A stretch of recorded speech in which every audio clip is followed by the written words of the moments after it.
সিম card roaming করা ছাড়া আপনার ব্যাংকের ওটিপিগুলো সিম কার্ডে না নিয়ে আপনি চাইলে মেইলের মধ্যে আপনার ওটিপিগুলো নিতে পারবেন।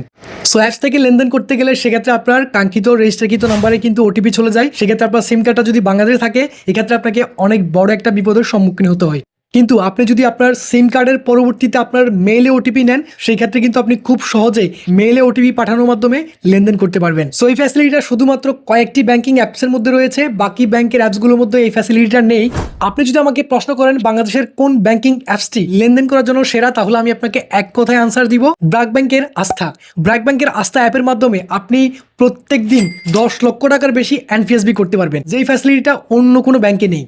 সো আজকে দেখাবো কিভাবে ব্র্যাক ব্যাংকের ওটিপি চ্যানেল চেঞ্জ করবেন। ব্র্যাক ব্যাংকের আস্থা অ্যাপের ওটিপিগুলো আপনি সিম কার্ডে না নিয়ে সরাসরি মেলের মাধ্যমে কিভাবে নিতে পারেন। বরাবরের মতো দেখছেন এআই টেকনোলজি, আপনাদের সাথে রয়েছি আমি আলমগীর। তো চলুন মূল ভিডিওতে জাম্প করি।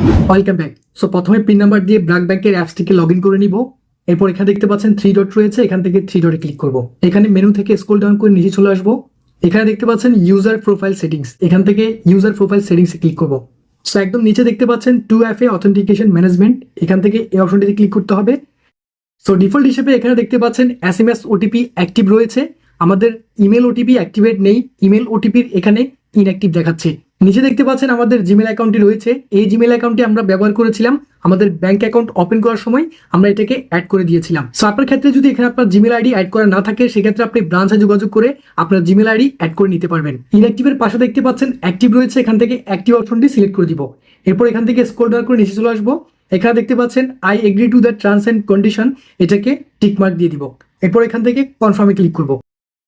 সো ওয়ার্নিং এ দেখতে পাচ্ছেন টার্মস এন্ড কন্ডিশনে কি কি রয়েছে। টার্মস এন্ড কন্ডিশনে বলা হয়েছে আপনার SMS ওটিপি কারোর সাথে আপনি শেয়ার করবেন না।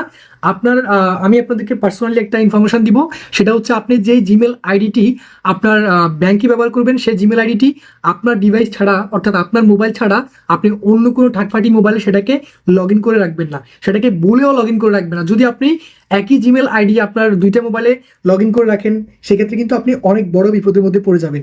আপনি এটা নিশ্চিত করবেন যে আপনার যে জিমেল অ্যাকাউন্টে আপনি ব্যাংকে ব্যবহার করবেন সেটা শুধুমাত্র আপনার ডিভাইসে আপনি অ্যাড করে রাখবেন, অথবা আপনি জিমেল অ্যাকাউন্টের পাসওয়ার্ডটিকে ফরগেট করে নিতে পারেন। সো এখানে আরো বলা হয়েছে আপনার জিমেলে যাওয়া ওটিপি যদি আপনার কারোর সাথে শেয়ার করেন বা আপনার অ্যাকাউন্টটি হ্যাক হয়ে যায় সেক্ষেত্রে ব্যাংক কর্তৃপক্ষ কোনোভাবে দায়ী থাকবে না। তো এখন এখান থেকে কনফার্মে ক্লিক করব।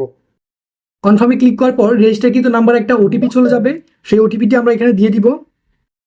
সো এই ওটিপিটা আপনার সিম কার্ড যদি বাংলাদেশে থাকে তাহলে সেক্ষেত্রে আপনি ম্যানুয়ালি এখানে দেখতে পাচ্ছেন এখানে বসানো যাচ্ছে, ম্যানুয়ালি কিন্তু আপনি বাংলাদেশ থেকে ওটিপি নিয়ে এখানে ওটিপিটি বসাতে পারবেন। ওকে, ওটিপিটি দেওয়ার পর এখান থেকে ভেরিফাই ক্লিক করব।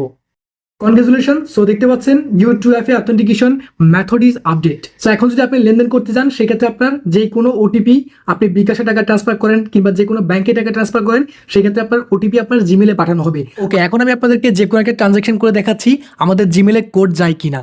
আমি এখন বিকাশে ফান্ড ট্রান্সফার করে দেখাবো। এখন এখানে আমি আমার বিকাশ নাম্বারটা দিয়ে দিব। ওকে, বিকাশ নাম্বার দেওয়ার পর নিচে অ্যামাউন্ট দিয়ে দিব। ওকে, অ্যামাউন্ট দেওয়ার পর নিচে দেখতে পাচ্ছেন I agree to the terms and condition, tick mark দিয়ে দিব। এখন নিচে দেখতে পাচ্ছেন দুটো অপশন দেওয়া রয়েছে, একটা হচ্ছে SMS।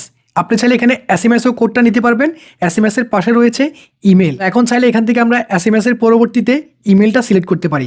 ইমেলটা সিলেক্ট করে দিব, I agree to the terms and condition, এটাতে ক্লিক করব। এরপর এখান থেকে নেক্সট বাটনে ক্লিক করব। এখন যদি আমি এখানে কনফার্মে ক্লিক করি তাহলে আমার ওটিপিটা সরাসরি জিমেলের মধ্যে চলে যাবে।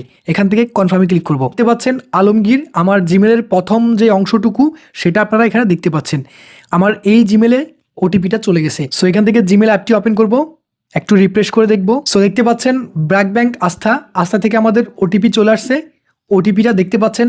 সো এই ওটিপিটা দিয়ে এখন আমরা চাইলে লেনদেন করতে পারবো।